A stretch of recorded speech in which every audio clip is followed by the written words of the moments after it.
Shalom. First and foremost, before I get started, as always, I want to give all praises, honor, and glory unto Yahweh Bashim Al-Shai, Wahara Chak which Yahweh is the name of the Heavenly Father. Yahweh Shai, that's whom the world ignorantly calls Jesus Christ, it's his true name. And the Rakha Kwadash, that is the Holy Spirit. And I also want to give double honors to the apostles and the elders of Great Millstone who rule and teach well in the scriptures. And salutations to all the brothers out there who are pushing his word in all truth and in all sincerity. And I just want to go on a quick spiritual rant about how we just need salvation, all right? And, you know, I was just thinking about a few things, okay? You know, basically of the, you know, wickedness of these women out here to the oppression that we deal with on a day-to-day basis from, you know, Esau to the heathens to also 2/3 of our own people, all right, to the unrighteous laws and, you know, decrees, excuse me, all right, so on and so forth, all right. You know, I was just thinking about these things, and at the end of the day, you know, we need salvation, okay? And, you know, excuse me, forgive me, I don't have my scriptures on me, and this is the only way I can do a lesson right now. The Spirit just said, hey, just go live and click that button. But, as the scriptures say in Micah 2:10, it says that what? This is not our rest, okay? You know, this place isn't, you know, the kingdom of Yahweh Bashim Al-Shai. This isn't the kingdom of Israel right now. You know, we are still in slavery. So with that being said, the oppressor has us paying, you know, bills. The scriptures say in Baruch, what? We're subject to payments, right? So that prophecy is definitely in place. You know, brothers are constantly trying to pay off a mortgage, to, you know, rent, to the car note, all right, insurance, food, gas, etc. You know, so hey, we are still yet in this captivity, you know, all right. So, you know, you got, you know, that going on, okay. You got all these unrighteous, you know, laws and decrees, you know, that are pushed forth. All right. And then you got, you know, things, it's called a color of law, which that basically means it's something that they push, but it's not actual law. All right. Such as child support. Right. And as Elder Malcolm goes into it, it's called Title 4D. That's an illegal practice that is pushed here in America. All right. So much where people believe that it's actually law. All right. You see? And that basically elevates these women while pushing the man down. And in specific, the Israelite man. Okay? Now it happens to, you know, other nations too. But who does it target mainly? All right, the so-called blacks, Latinos, and Native Americans, you see? All right? And that ties in also with the, you know, the wickedness of these women. You know, these women can, you know, basically, you know, jump ship. All right? Take what you have, so to speak, you know, and get praise for it. You know, you go on social media, you know, people are praising women who are divorcing their husband and taking, you know, half of their, you know, things. All right. They're getting praised for how much alimony they get, child support money they get. You know what I mean? They get praised for taking the children away from the father. You know, and that's wickedness. Then I seen a thing, and it's the Spirit, because I was actually going to do a lesson on it. I forgot, but there's a video circulating in one. I think it's one of the elder brothers out there in Mississippi. I can't remember the brother's name. He does a lot of lessons with the elder Kazakh, though. I know that. I can't remember the brother's name. Salaki, forgive me. But he made a video about this video that's going basically viral right now. And you had this, you know, woman, right? And she had a, you know, nice, you know, she had apple bottoms, basically, you know, some huge buns, all right? And she's at some type of, look like a sporting event. And she had one of them sundresses on. And you had this, you know, little Judite boy that just kept, you know, looking at her, you know, her buns, basically. And she's recording it, you know, making a little video and getting off on it. And it's funny because I thought the same thing as the brother put in his title about how these women are actually really the true pedophiles. Because look, if you notice, the ones that are constantly, you know, getting busted right now for, dealing with the quote unquote minor are these women. All right. All these high school teachers. Okay. You know, they're constantly getting busted. Like I said, you had that woman making a video, doing a TikTok or so, whatever she's doing, but, on Facebook Live, showing how this little boy is wooed off her buns, man. Kid's like maybe 7, 8, 9 years old, at most 9. He was probably like 7 or 8. That's wicked, man.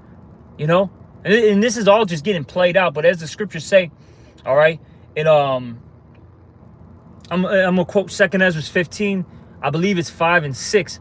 All right, it talks about how this world's gonna be the Lord's gonna send plagues to this world. All right, famine, destruction, the sword, okay, etc. I forgot exactly how it's worded. And it says in verse 6, what? For wickedness hath exceedingly polluted the whole earth. All right. You see, we're in those days right now where wickedness is almost reaching its pinnacle, its height, basically. All right. You see, we're almost there. And you see it. This is not a normal world. Even, 20 years ago, it was way different. I'll say this because I'm 33 right now. Okay. And that, wickedness was happening. But I'll say this, when I was growing up, it wasn't this bad. Like the last 10, 15 years, the wickedness has just gotten so great. But I'll say this, it's spiritual, because once the apostles and elders of Great Millstone started posting videos, you started seeing what happening.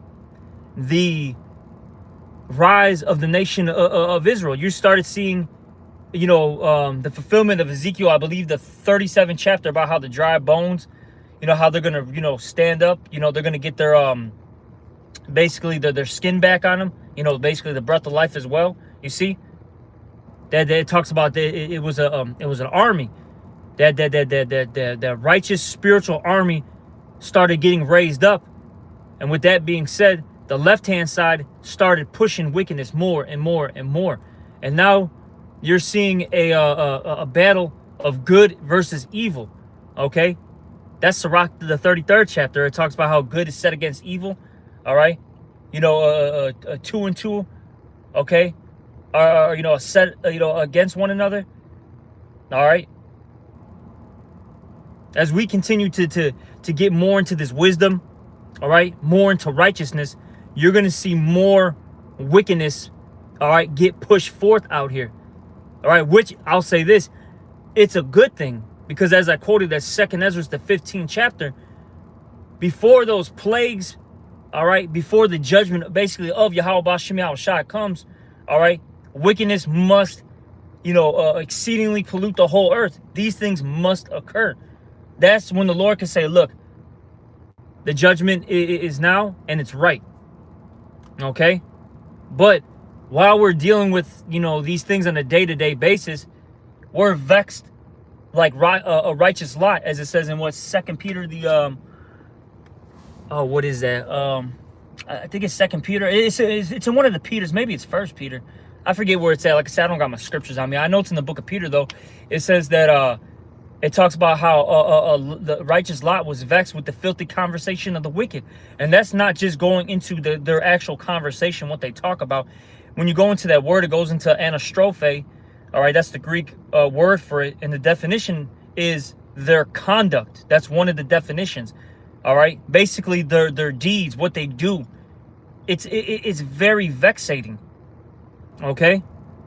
And with that being said, that makes you as a righteous individual, all right, cry, or sigh and cry, all right, unto Yahweh B'Shem Yahushua more and more. All right, that's in Ezekiel, the 9th chapter. And you see, those who are sighing and crying, those are the ones who are going to get that mark, that thawal, which means it's not the same mark as in Revelation, the 13th chapter.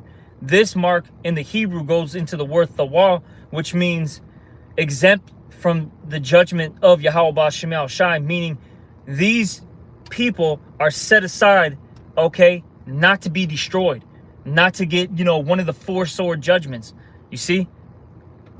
And that's because they weren't down with the wickedness that was, happening in the world, all right?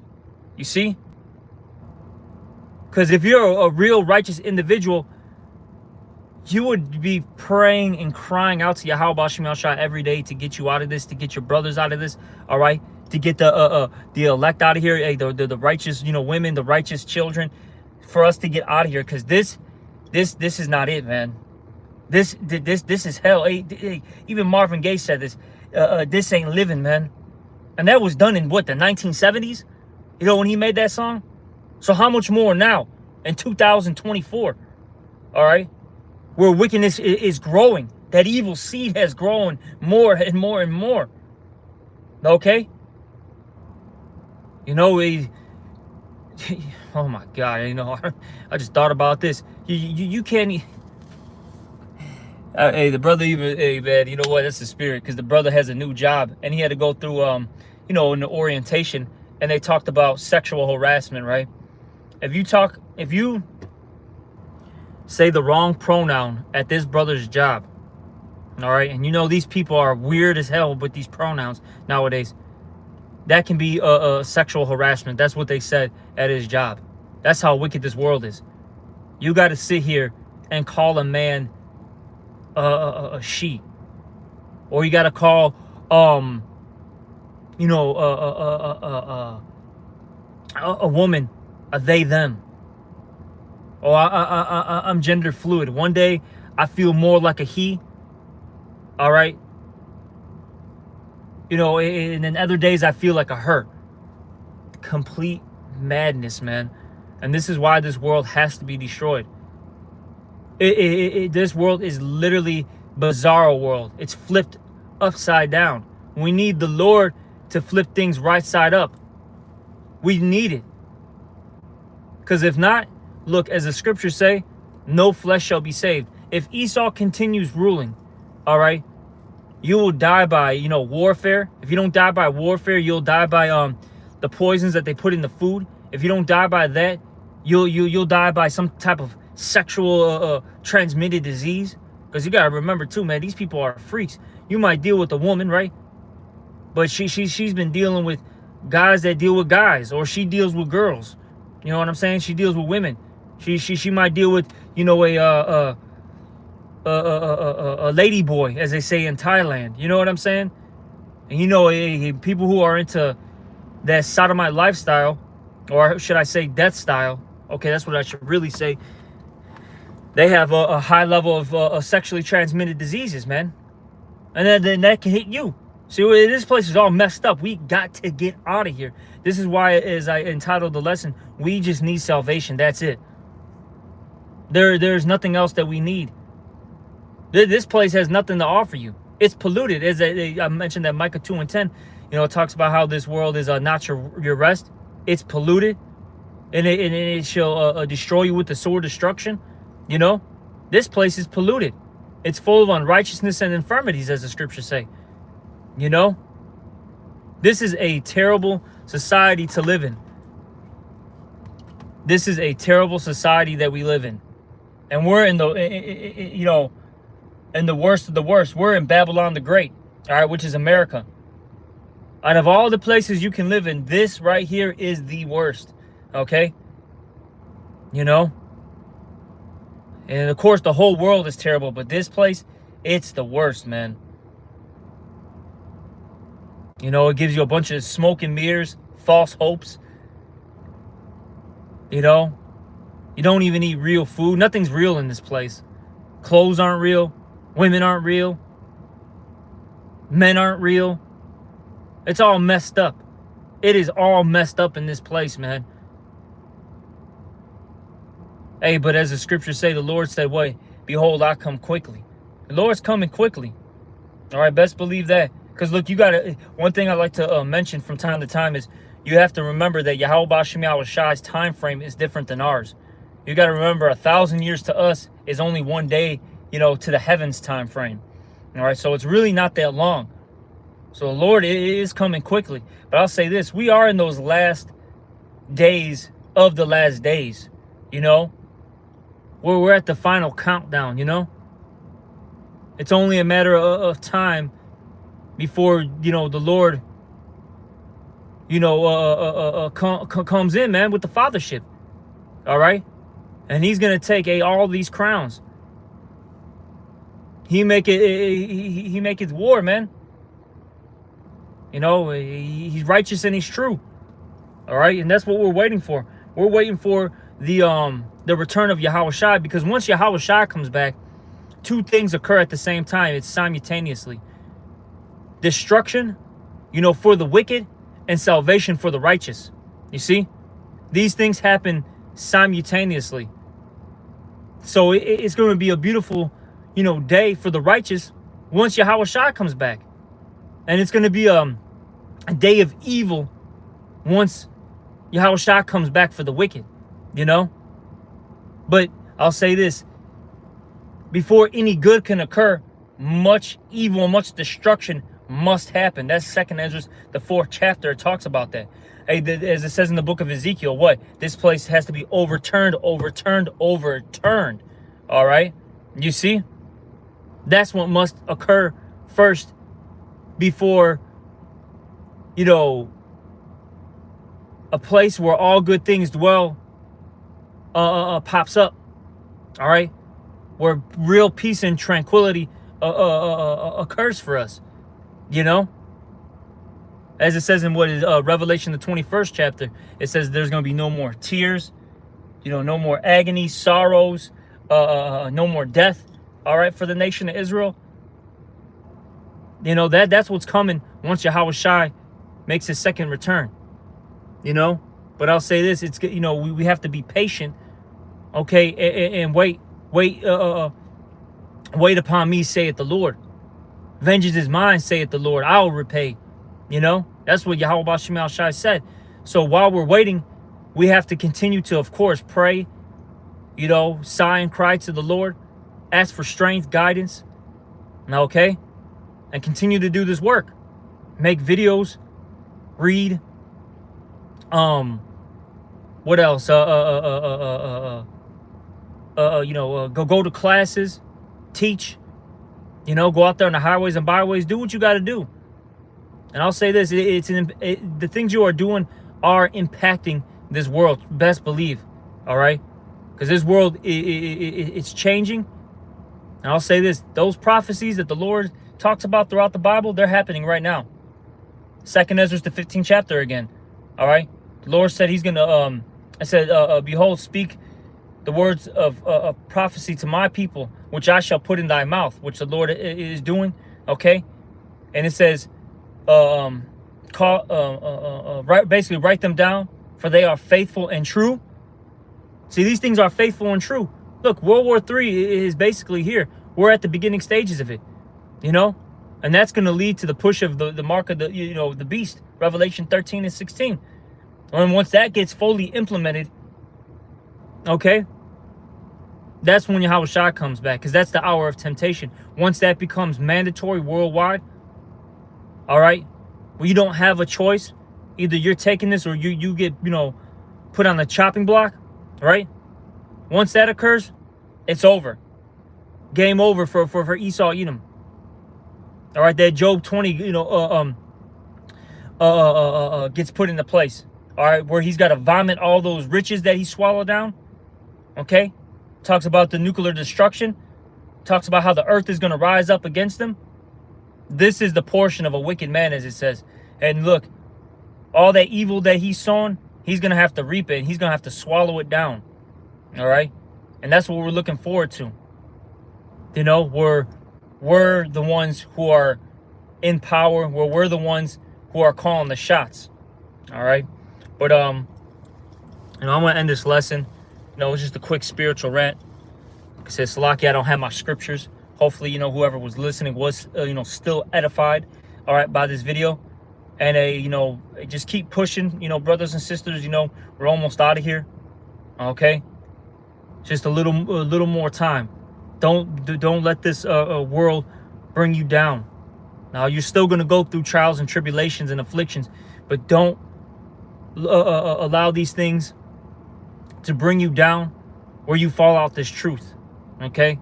Let no man take that crown, meaning let no man or anything in this world take the crown from you, okay? You know, This world is going to bypass, all right? It's passing away as the scriptures talk about. Okay, so stay focused. And with that, I'm going to give all praises, honor, and glory to Yahweh Bashim Al Shai. Also, double honors to the apostles and the elders of Great Millstone, and salutations to all you brothers out there. Shalom.